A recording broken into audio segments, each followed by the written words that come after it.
late Judge Antonin Scalia would have had no issue warming up to President Donald Trump. He probably would have enjoyed watching the election and newfound leadership of our great nation being pulled out of the dark Barack Hussein Obama era. Many people in the mainstream liberal media and the government insist on attacking President Trump on a daily basis only because he calls it like it is, and some people have a politically correct problem with that. The late Justice's close personal friend Brian Garner is publishing a new book and claims Judge Antonin Scalia had revealed his personal thoughts on then-presidential candidate Donald Trump.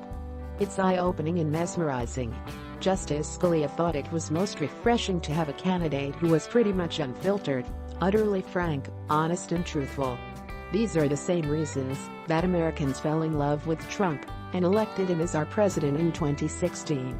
Hillary was close, but Trump's votes determined the outcome, and here we are, a great leader. Garner is a respected legal dictionary editor who spent 2 weeks in January of 2016 traveling with Justice Scalia through several Asian countries. The two spent some time together. By this new revelation, we can safely guess that Justice Scalia wouldn't be one of those uppity-up hacks in the elite political circles who think we the people care, or even bother to listen to what they think or feel about our president. He wouldn't be adding to the chorus of those attacking our president on a daily basis, only because he is stopping the business-as-usual gravy train and swamp creatures which have ruined our once great nation to the point where people were race-shamed into voting for a charlatan like former President Barack Hussein Obama. A man who never even ran a lemonade stand and who had obvious heavy anti-American biases. CNN reports. When my husband called and told me the news that Supreme Court Justice Antonin Scalia had died, the first question that came out of my mouth was, "Where?" "Texas," he said. "Oh no. Judy Melinek." Judy Melinek. That reply did not surprise him. Conspiracy theories around Scalia's death. Conspiracy theories around Scalia's death. 229. I have been called to testify as a forensic pathology expert in many legal cases in Texas. I know about the laws that govern death investigation in that state. Close dialogue. Receive Fareed Zakaria's global analysis, including insights and must-reads of world news. Email address. Activate Fareed's briefing. By subscribing, you agree to our privacy policy. It came as no surprise to me that Justice Scalia, found cold and pulseless in bed with a pillow over his head, was declared dead of natural causes without an autopsy being performed. I was not shocked to hear that a county justice of the peace agreed to issue the death certificate without visiting the death scene or seeing the body for herself. When President John F. Kennedy was shot and killed in Dallas on November 22, 1963, the local medical examiner, a trained and experienced forensic pathologist, wanted to perform an autopsy. He was thwarted by the Secret Service, which followed the wishes of the president's widow and flew the body out of state for an autopsy at a naval facility.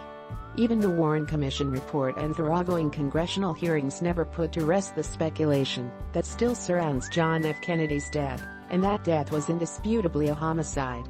With an autopsy, Scalia's unexamined death will add to the conspiracy theory industrial complex. It didn't need to be so, especially since Scalia's pre-existing medical conditions make it likely that his death was a natural one. Why is it that in a nation with the best medical technology in the world, we are still allowing a law enforcement official and a judge on the end of a telephone line to declare someone dead and pronounce the manner of death as natural without an autopsy? Autopsy is Greek for see for yourself. It is the one and only scientific method for definitively determining the cause and manner of death. Even if this decedent weren't a controversial and powerful national figure, he should have had an autopsy. Why? Because whenever someone is dead in bed at a private residence with a pillow over his head, there is the possibility that the death was not a natural one. Scalia had underlying medical conditions, but he did not have a known terminal illness. He was not expected to die at any moment. His demise was, by definition, a sudden and unexpected death, and those are the types of deaths that fall under a coroner or medical examiner's jurisdiction. Though John Poindexter, the owner of the ranch and the man who found Scalia's body, later stated that the pillow was against the headboard and not over his face, there still should have been a death scene investigation by trained personnel. And there should have been an autopsy by a board-certified forensic pathologist. Instead, we have a marshal and the property owner calling up a justice of the peace, and everyone agreeing that there must have been no foul play. Even if there was no foul play, the lack of an autopsy still leaves too many open questions. Sudden death while sleeping could be the result of any of several different causes, some natural and some accidental. Maybe it was heart disease, or pulmonary embolus from immobility following a recent flight, or an accidental overdose of a sleep aid or a prescription pain medication. So I was not surprised to learn that conspiracies are already bubbling up out of the ground around Marfa, Texas. The irony here is that it takes the death of one of the nation's top jurists to make us recognize the sorry state of legal science in the United States. Back in 2009, the National Academy of Sciences reported that the practice of allowing lay coroners and justices of the peace to sign death certificates, and the lack of certification and training of death investigative personnel, puts our legal system at risk. Since then, what have we done to remedy this threat? Not much. We do now have a National Commission on Forensic Science, but so far its only task has been to generate a list of recommendations. There still is no movement on legislating funding and accreditation requirements on the state and county level, where forensic death investigation occurs.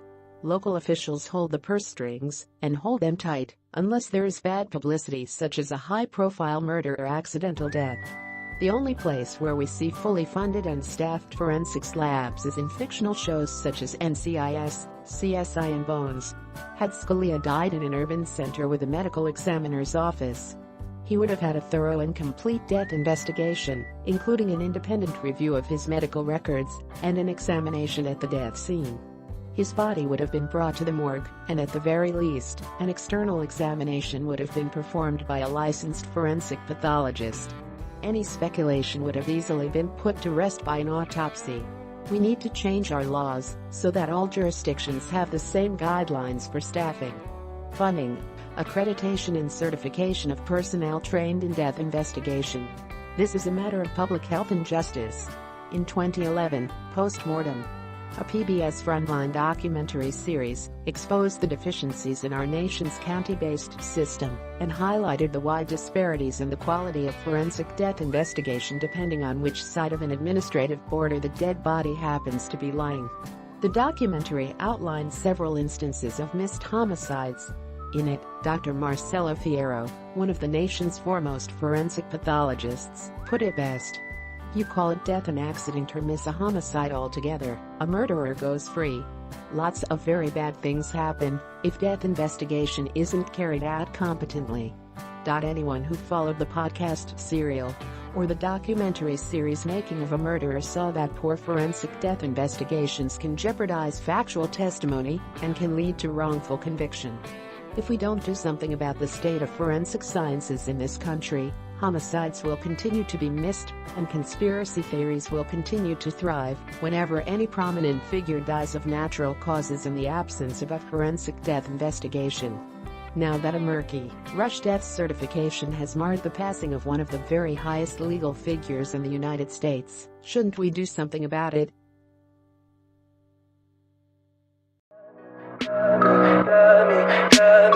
Tell me pretty lies, look me in the face. Tell me that you love me,